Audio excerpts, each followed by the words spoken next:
Hi friends, welcome back to my channel. ఈరోజు recipe వచ్చేసి dragon chicken చేస్తున్నాను. దీనికోసం చికెన్ది చెస్ట్ పీస్ తీసుకున్నాను. ఒక హాఫ్ కేజీ బోన్లెస్ ఉండాలండి దీనికి.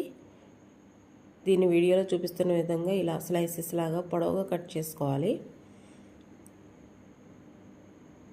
నేను హాఫ్ కేజీ చికెన్ తీసుకున్నాను. ఇలా పొడవుగా కట్ చేసుకున్న చికెన్ పీసెస్లో సాల్ట్, పసుపు, మిరియాల పొడి, కారం, ధనియాల పొడి, ఇంకా అందులోనే కొంచెం అల్లం వెల్లుల్లి పేస్ట్, కొద్దిగా నిమ్మరసం వేసుకొని అందులోనే ఒక 2 గుడ్లు కూడా బీట్ చేసి వేసుకోవాలి. కొద్దిగా హాఫ్ స్పూన్ వెనిగర్ కూడా వేసుకొని వీటన్నిటిని బాగా చికెన్కి పట్టించి 2 నుండి 3 గంటల సేపు నాననివ్వాలి. ఇది ఎంత ఎక్కువ నానితే చికెన్ అంత జ్యూసీగా టెండర్గా వస్తుంది. టేస్ట్ అయితే చాలా బాగుంటుంది. దీంట్లోకి ఒక అరకప్పు మైదా, ఒక అరకప్పు కార్న్ఫ్లోర్ వేసుకొని చికెన్కి బాగా పట్టించుకోవాలి. చికెన్కి మైదా ఎక్కువగా కూడా కోట్ అవ్వకూడదు, కావాల్సినంత మాత్రమే వేసుకోవాలి. చికెన్ మ్యారినేషన్ అయ్యేలోపు వీడియోలో చూపిస్తున్న విధంగా అల్లం, వెల్లుల్లి, క్యాప్సికమ్, ఉల్లిపాయలు, పచ్చిమిర్చి ఇవన్నీ సన్నగా తరిగి పక్కన పెట్టుకోవాలి.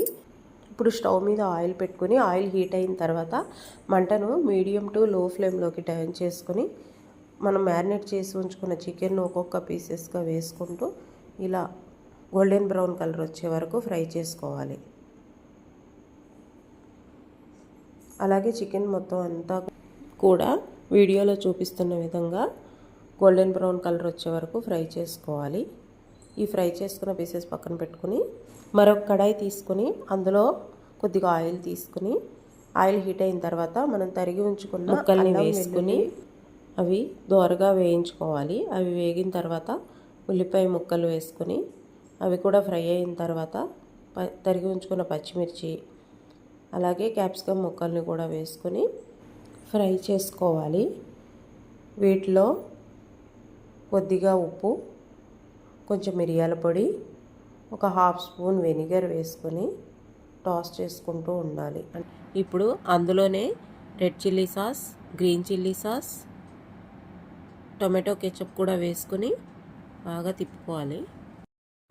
మీ దగ్గర అవైలబుల్లో ఉంటే yellow and red colour capsicum కూడా వేసుకోవచ్చు. నా దగ్గర గ్రీన్ కలర్ క్యాప్సికమ్ ఒక్కటే ఉంది. ఇప్పుడు ఒక 1 స్పూన్ కార్న్ఫ్లోర్